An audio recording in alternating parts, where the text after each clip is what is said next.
Louange et remerciements soient rendus au Seigneur pour le privilège que nous avons de pouvoir être à nouveau ici. Et je suis aussi reconnaissant de ce que le frère Ross se soit assis brièvement et qu'il puisse revenir. Oui, c'est comme ça ici. J'aimerais lire une parole de Luc chapitre 21. Luc chapitre 21, à partir du verset 34.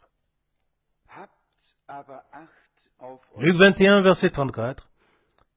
Prenez garde à vous-même, de peur que vos cœurs ne s'appesantissent par le manger, le boire et les soucis de la vie. Et que ce jour ne vous surprenne comme à l'improviste, car il s'abattra sur tous les habitants de la terre. Verset 36. Veillez donc toujours et priez pour recevoir la force d'échapper à tout ce qui doit arriver et de vous présenter devant le Fils de l'homme.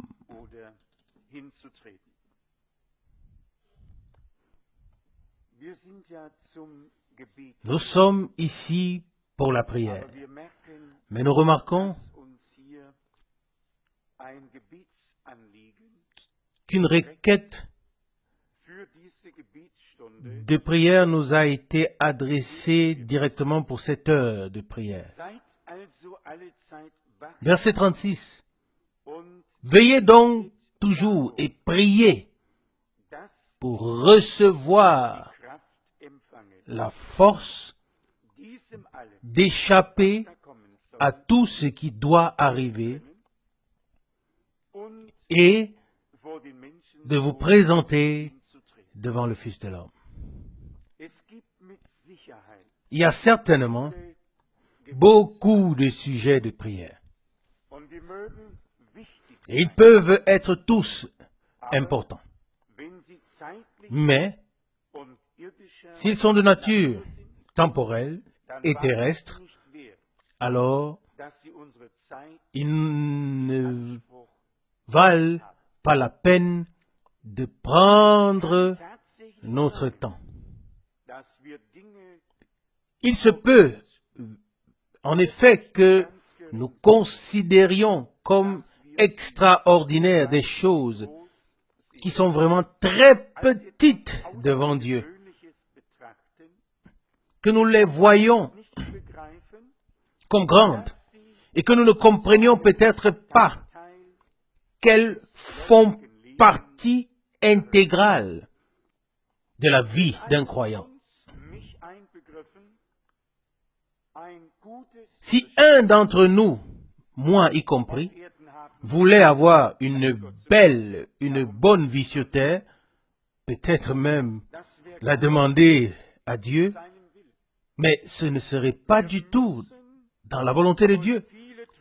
Nous devons passer par de nombreuses tribulations et épreuves pour entrer dans le royaume de Dieu. Et il n'y a eu personne sur la terre qui a été aussi incompris que notre Seigneur et Sauveur. Incompris dès sa naissance jusqu'à sa crucifixion. Dès sa naissance, il lui a été attribué des paroles telles que illégitime et d'autres choses de ce genre, jusqu'à faire de lui, ou bien de faire dans son ministère, de faire de lui Belzébuth et ensuite le crucifier. Ça, c'était son chemin. Alors, quel devrait être ton chemin et le mien? Je crois que Frère Branham a cité une fois le cantique qui dit Serais-je couché sur des roses, tandis que d'autres marcheront à travers des buissons épineux? Que voulons-nous demander ce soir? Quelle est notre requête de prière? Lorsque nous avons chanté le premier cantique qui disait « Ça brûle dans mon âme », oui, ou bien « Le feu de l'amour brûle », oui, merci de me donner l'expression exacte. Alors j'ai dû en quelque sorte comparer cela à mon propre œil droit. J'ai dû ressentir un courant d'air et ça brûle. Et je sens la brûlure. Il y a une réaction. Ce ne sont pas seulement des paroles. Je le sens. Oui, quand ça monte et ça descend, je le sens. Et je le sens aussi quand rien ne se passe. Oui, ça brûle. Et nous avons chanté « Le feu de l'amour brûle ». Qui le ressent? Qui le ressent? Qui ressent que ça chauffe? Un feu froid? Oui, lui, il est dessiné. Et nous en avons aussi entendu parler. Et celui qui veut s'y réchauffer se gèle lui-même à mort. Il peut bien l'admirer, mais il n'en tire rien. Et il se met finalement en colère et dit, à quoi sert cette œuvre? J'ai besoin de la réalité. Parfois, ce sont des petites choses avec lesquelles Dieu peut nous montrer de très grandes choses. Nous le sentons, surtout toutes les sœurs qui se sentent toujours qui parfois, ou bien très souvent, doivent goûter la nourriture, quand bien même elle est un peu chaude, et elles savent ce que ça signifie. Et quand nous chantons, le feu de l'amour brenne, où est-ce que nous le sentons? Où est-ce que ça chauffe?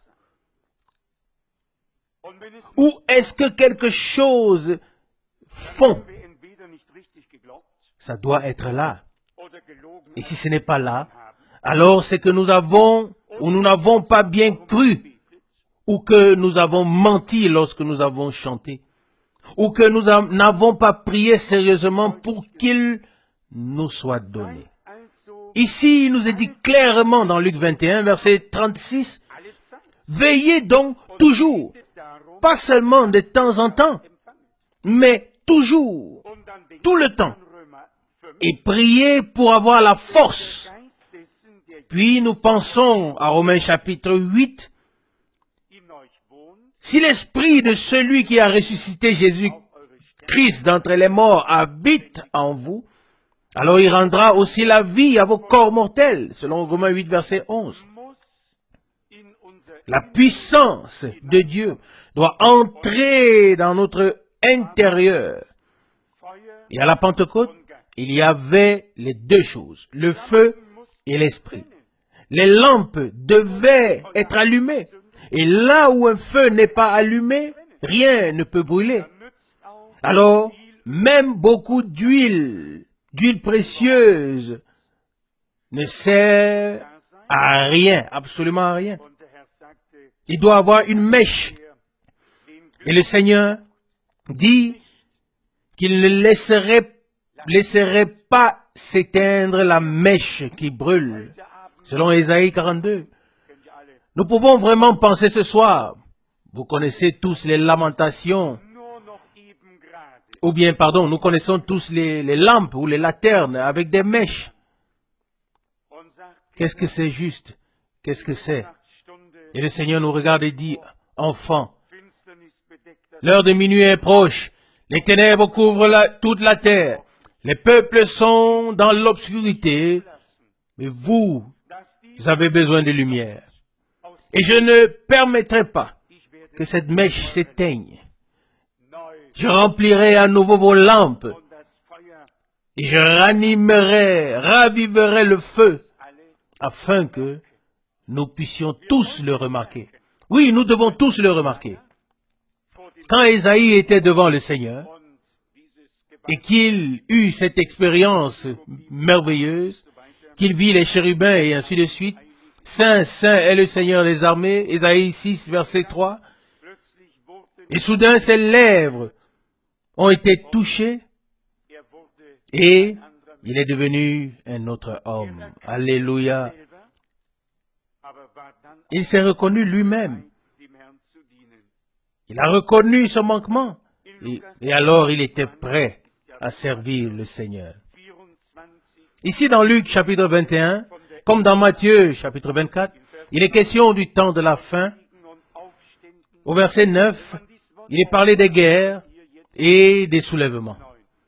Si l'on lit aujourd'hui ces paroles de révolte ou de soulèvement au verset 9, Matthieu 24, ou Luc 21, verset 9, quand vous entendrez parler de guerre et de soulèvement, ne soyez pas effrayés, car il faut que ces choses arrivent premièrement, mais ce ne sera pas encore la fin.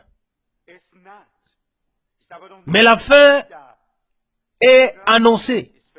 Elle est proche. Elle n'est pas encore là.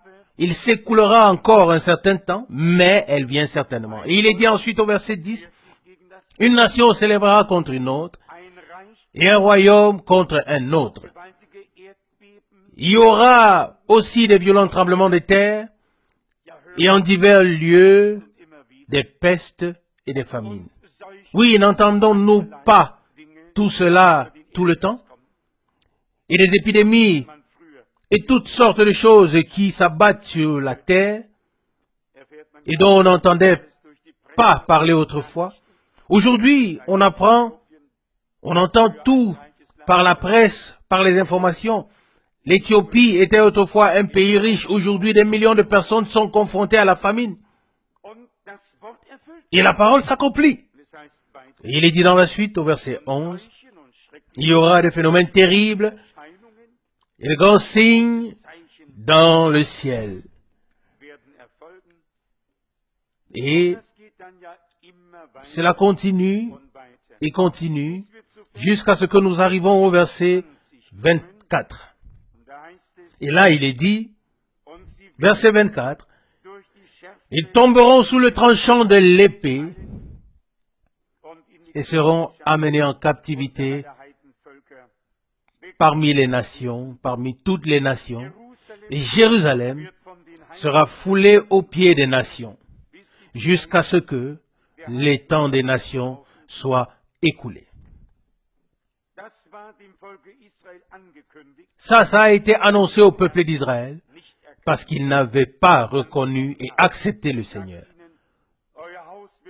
Il leur a été dit, vos maisons seront laissées désertes, et il a été dit ici que les jours de la rétribution arrivent. Ici, c'est au verset 22, Luc chapitre 21, verset 22, car ce sont les jours de vengeance. Imaginez-vous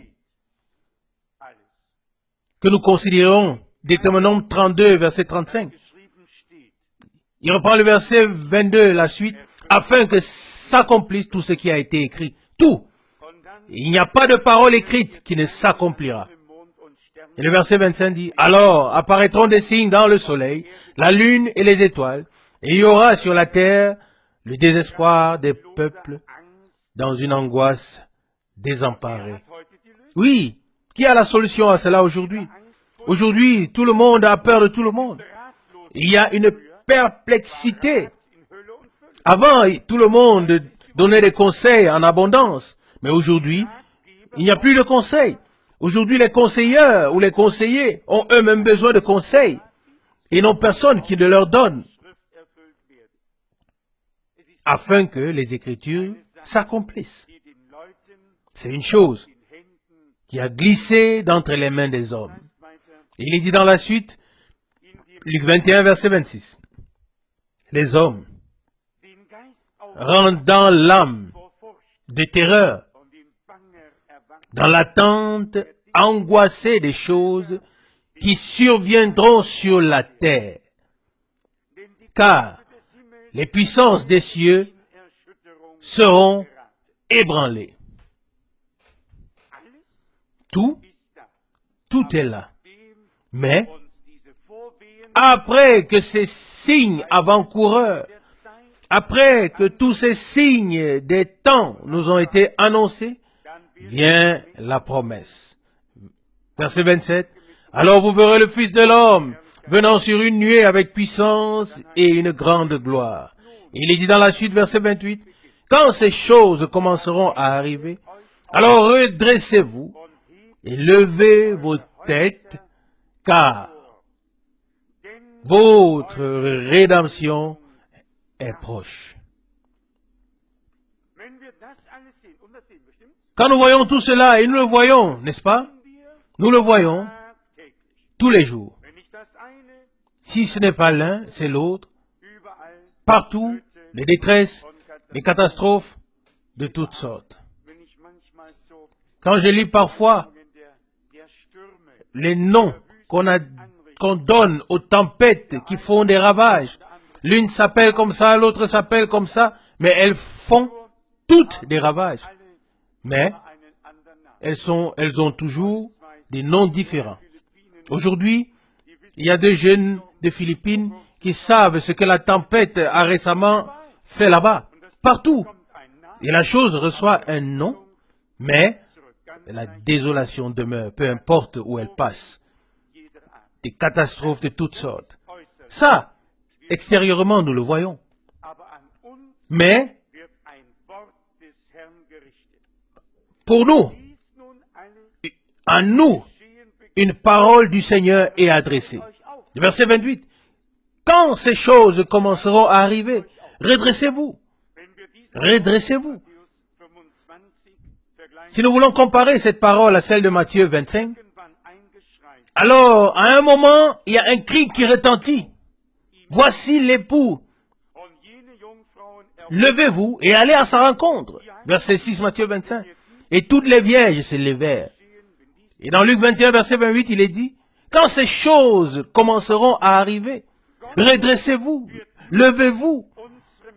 Dieu ne pourra agir avec nous et par nous qu'avec notre volonté et non contre notre volonté. Dieu n'a jamais sauvé, guéri ou béni quelqu'un contre sa volonté. Mais si nous voulons, alors il veut certainement. Et nous pouvons compter sur son aide. Et ensuite vient la parabole du figuier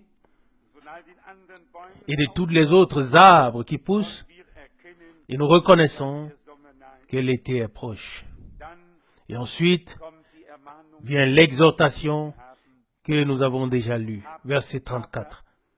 Luc 21, verset 34. Prenez garde à vous-même, de peur que vos cœurs ne s'apesantissent par le manger, le boire et les soucis de la vie, et que ce jour ne vous surprenne, non pas les incroyants, mais vous, que ce jour ne vous surprenne à l'improviste, comme un piège.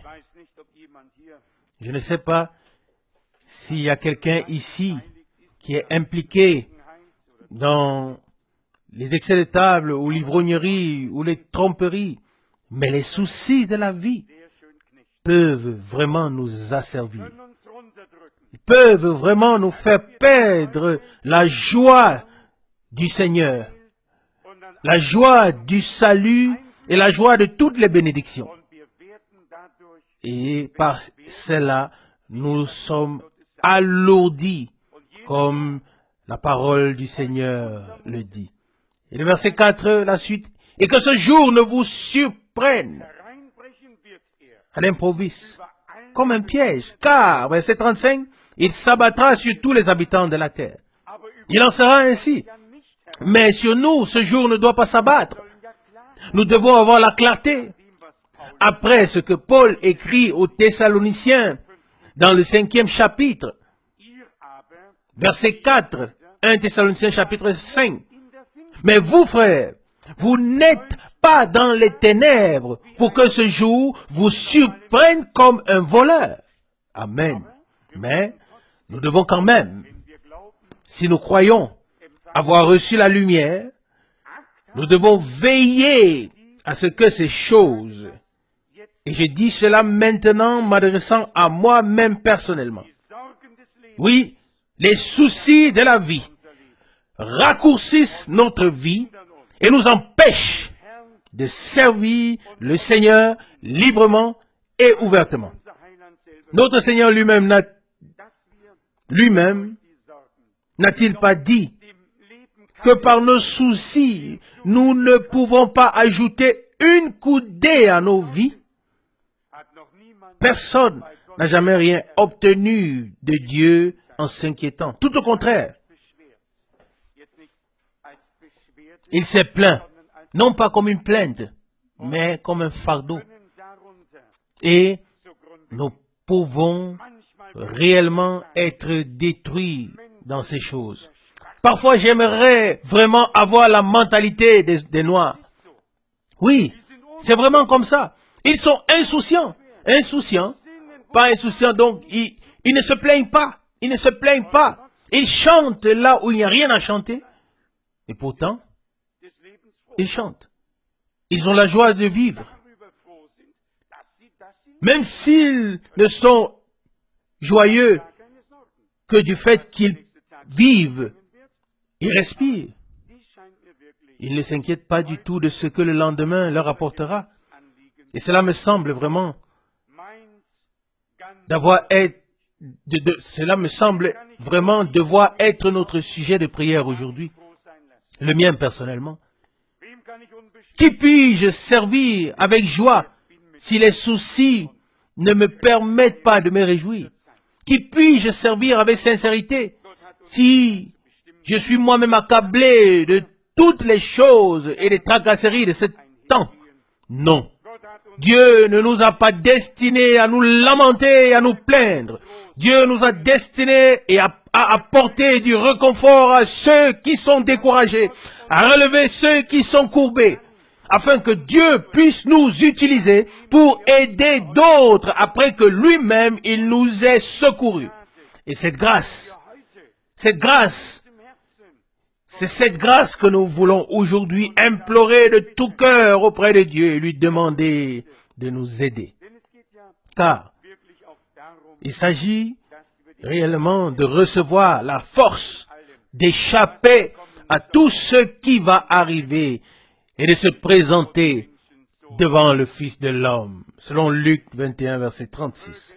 Puisse Dieu, le Dieu Tout-Puissant, qui a fait preuve de tant d'amour à notre égard, qu'il puisse réussir à ce que nous fassions preuve du même amour les uns pour les autres, et qu'il puisse vraiment se créer une atmosphère divine dans laquelle chaque personne, et aussi le Seigneur, se sentent à l'aise, de sorte que nous puissions nous approcher librement et sans plainte devant sa face.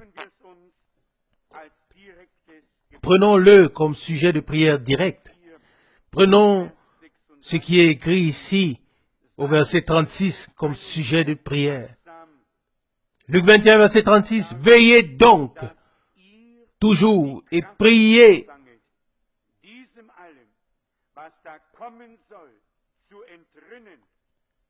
afin de recevoir la force d'échapper à tout ce qui doit arriver, de vous présenter devant le Fils de l'homme.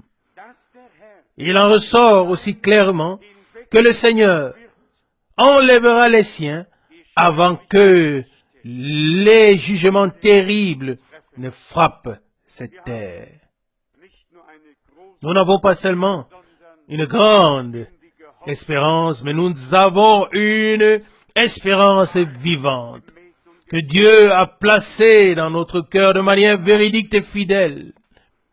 Une espérance qu'il a lui-même rendue vivante en nous par les promesses qu'il nous a faites dans sa parole.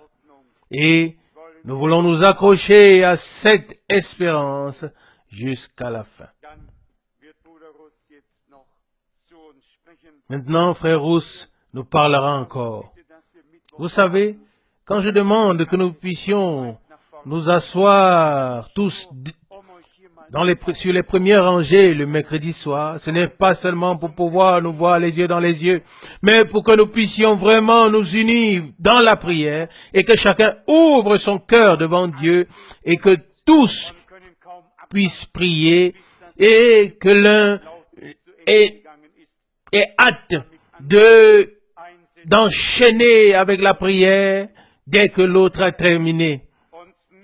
Que le Seigneur ne nous dise pas seulement ce pourquoi nous devons prier, mais nous voulons dire comme ses disciples, Seigneur, apprends-nous à prier comme Jean a appris à ses disciples à prier. Je l'ai parfois souvent dit ici, aucun de ses disciples n'a demandé, Seigneur, enseigne-moi à prêcher, enseigne-moi à évangéliser, enseigne-moi à chanter, ou quoi que ce soit d'autre de ce genre. Mais apprends-nous à prier. Alléluia. Aussi simple que puissent être ces paroles. Gloire à Dieu. Mais si le Seigneur pouvait nous entendre prier selon sa volonté, de sorte que nous recevions par l'Esprit une certitude dans notre cœur. C'est la requête, ça c'est la requête que je dois présenter aujourd'hui devant le trône de la grâce. Et nous la portons devant le trône de la grâce avec foi, parce qu'elle nous a été donnée par Dieu. Et nous avons alors la certitude qu'il nous exaucera. Que personne ne se décourage. Dieu est vivant. Il a tant fait pour son peuple. Il ne peut pas nous abandonner juste avant l'achèvement. Alléluia.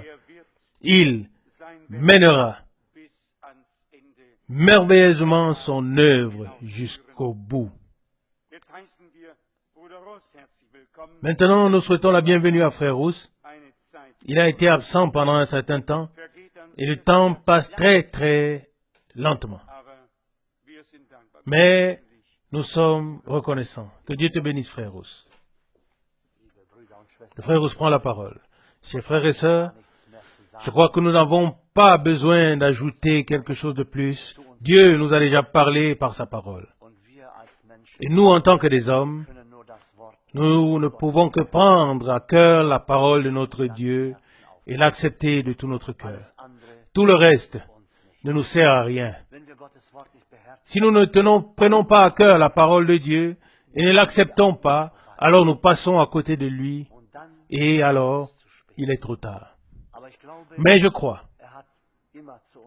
qu'il nous a toujours parlé. Oui, il est toujours plein de grâce et d'amour et nous sommes des hommes qui voulons toujours écouter sa parole et la prendre à cœur. Oui, ce qui m'a frappé dans ce contexte, comme l'a dit Frère Franck, nous ne pouvons pas nous contenter de prier pour que tout aille bien, car notre Seigneur a d'emblée informé ses disciples à propos de ce qui allait se passer. Les paroles de Dieu sont-elles les paroles en l'air? Nous voyons que tout ce que le Seigneur et Maître a dit s'est accompli. Ce n'était pas un chemin facile, ce n'était pas un chemin simple, mais c'était un chemin de persécution, d'oppression. Et la même chose, bien-aimés, arrivera à tous ceux qui veulent vivre de manière agréable à Dieu et marcher avec Dieu. Mais, bien-aimés, il y a une consolation dont nous devons tenir compte, que le Seigneur nous a laissée. Il dit ici au verset 18, Luc 21, « Mais il ne se perdra pas un seul cheveu de votre tête. » Amen. Par votre persévérance, vous gagnerez la vie. Et nous devons tous le prendre à cœur. Une persévérance ferme. Et je l'ai remarqué. ces précieux, bien-aimés frères et sœurs, veulent à tout prix être parmi nous. Ils veulent persévérer. Ils veulent se tenir sous la parole, quoi qu'il arrive. Nous savons que l'ennemi est rusé, qu'il essaye de différentes manières et à travers différentes personnes. Et parfois, il vient même sous la forme angélique ou d'un ange pour pouvoir nuire aux croyants d'une manière ou d'une autre. Mais bien aimés, ici il est dit que nous devons persévérer de manière ferme, persévérer avec foi et avec confiance, car les paroles de Dieu sont vraies et certaines. Et j'ai pensé en moi, oui, j'ai lu dans le prophète Sophonie, j'ai ouvert la Bible et la parole était devant mes yeux. Et il est dit, la parole du Seigneur fut adressée à Sophonie. Alors nous pouvons être sûrs que c'est Dieu qui a parlé.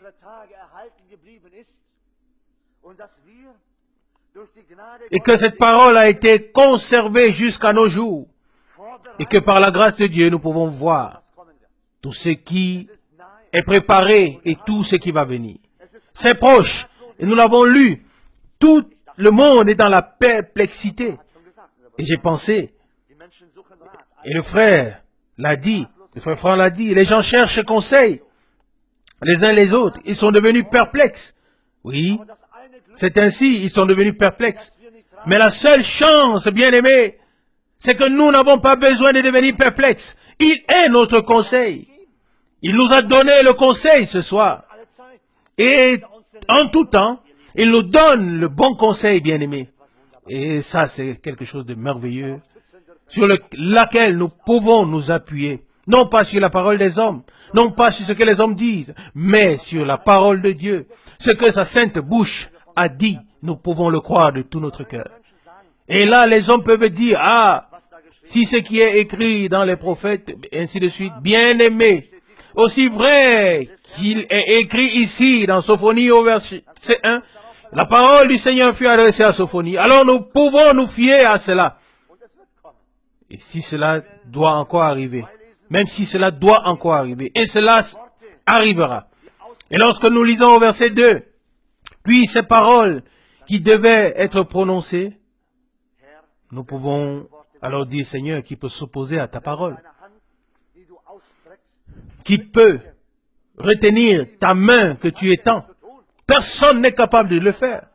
Et quand il dit, j'ôterai, oui, j'ôterai tout de la surface de la terre, qui peut lui résister?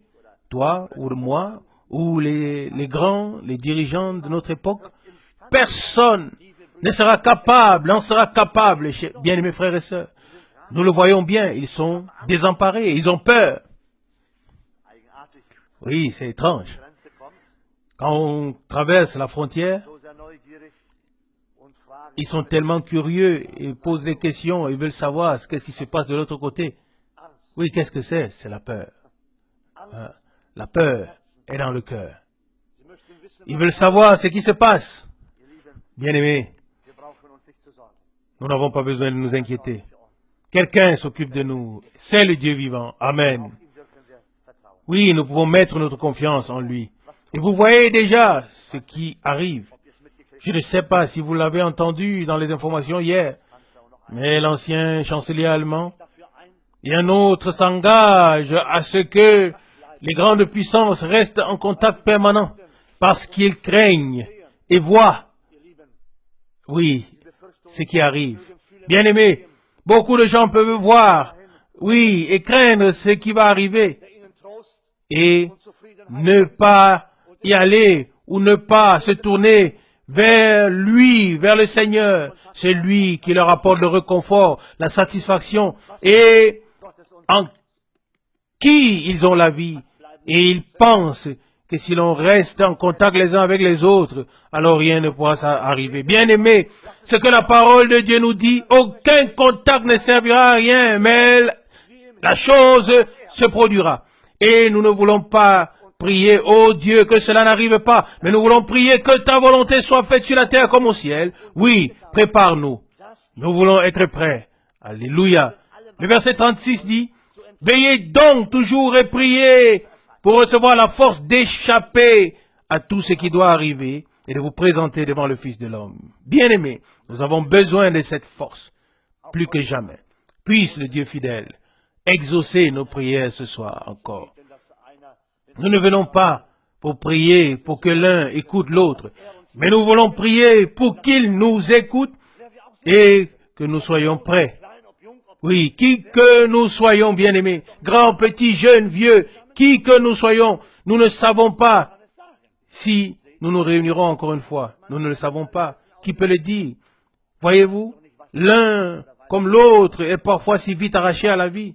Il ne sait pas de quoi demain sera fait. Ou sais-tu de quoi demain sera fait? Ou moi? Nous ne le savons pas. Et nous voulons être prêts quand il nous appellera pour que nous puissions venir. Oh, c'est merveilleux. Et même si cela doit passer par certaines difficultés, notre frère l'a déjà dit, cela devait arriver. Alors, nous devons aussi en être reconnaissants et dire, oh Dieu, si ce chemin est préparé pour moi, alors je vais le suivre. Les disciples ne pouvaient pas non plus choisir un autre chemin, mais seulement celui qui leur avait été destiné. Et notre Seigneur ne pouvait pas non plus choisir un autre chemin, mais il a dit, Père, s'il est possible que cette coupe s'éloigne de moi, cependant non pas ma volonté, mais que ta volonté soit faite. Ainsi, frères et sœurs, nous voulons aussi le dire, non pas comme nous voulons, mais comme il veut, comme notre Dieu veut, qu'il nous accorde sa grâce. Cette parole ici dans Luc 21, ce sont des paroles de notre Seigneur. Il ne parle pas avec autant d'insistance à ses disciples, et il parle avec autant d'insistance à ses disciples en ces jours-là, et il nous parle aussi aujourd'hui. Par votre persévérance, vous gagnerez la vie. Frères et sœurs, persévérons, tenons bon. Prions comme notre Seigneur nous l'a dit ici dans sa parole. Ce ne sont pas des paroles vides. Ce soir, nous tous, nous devons être encouragés et saisis par le Saint-Esprit. Nous avons besoin de lui plus que jamais. Que Dieu nous bénisse. Amen. Levons-nous et que tous ceux qui l'ont à cœur ouvrent leur bouche à tour de rôle et rendent gloire à Dieu de tout leur cœur. Peut-être une courte prière afin que nous puissions tous prier, frères et sœurs. Père céleste, nous voulons ensemble élever ton saint nom et nous voulons aussi nous présenter devant toi avec les requêtes qui nous ont été transmises au Seigneur. Nous voulons tout déposer devant toi, ô Dieu, particulièrement frère Gaïla. Et aussi toutes les autres requêtes au Seigneur. Tu connais toutes ces situations. Tu sais aussi que ces frères et sœurs de l'Est se sont recommandés par ces requêtes au Seigneur. Mon Dieu, ils se souviennent maintenant que nous sommes rassemblés devant toi. Alors leurs pensées et leurs cœurs sont aussi ici avec nous, connectés avec nous, ô Seigneur. Adoration à ton nom. Seigneur, nous te prions en particulier, souviens-toi des malades. Seigneur, aie pitié de tous. Que tout cela, Seigneur, soit pour la gloire de ton nom. Que ton nom soit glorifié. Seigneur, si tu fais quelque chose pour eux, ô Dieu, qu'ils puissent te louer et te glorifier, Seigneur, pour les grandes choses que tu as fait. Car tu n'as pas encore cessé d'agir. Seigneur, tu es le même hier, aujourd'hui et éternellement. Adoration, gloire et action de grâce te soient rendues. Oui, nous pouvons toujours expérimenter que tu es avec les tiens, ô Seigneur, et que tu es avec ceux qui confessent ton nom, que tu te tiens à leur côté, Seigneur, et que tu es avec eux, même dans des heures difficiles, des épreuves. Seigneur, tu n'as jamais laissé ton peuple seul, ni tes disciples. Tu étais avec eux, ô Seigneur, tu es aussi avec nous, Seigneur. Gloire à ton merveilleux et saint nom de Jésus. Alléluia. Bénis-nous, Seigneur. Bénis les réunions du week-end, Seigneur, quand les frères et les sœurs viendront. Nous ne savons pas combien viendront, mais Seigneur, ce n'est pas la quantité qui compte pour toi, Seigneur. Tu peux parler, ô Seigneur, et tu peux sauver, ô Dieu. Et tu peux tout faire. Adoration et gloire à ton merveilleux et glorieux nom. Alléluia. Alléluia. Amen.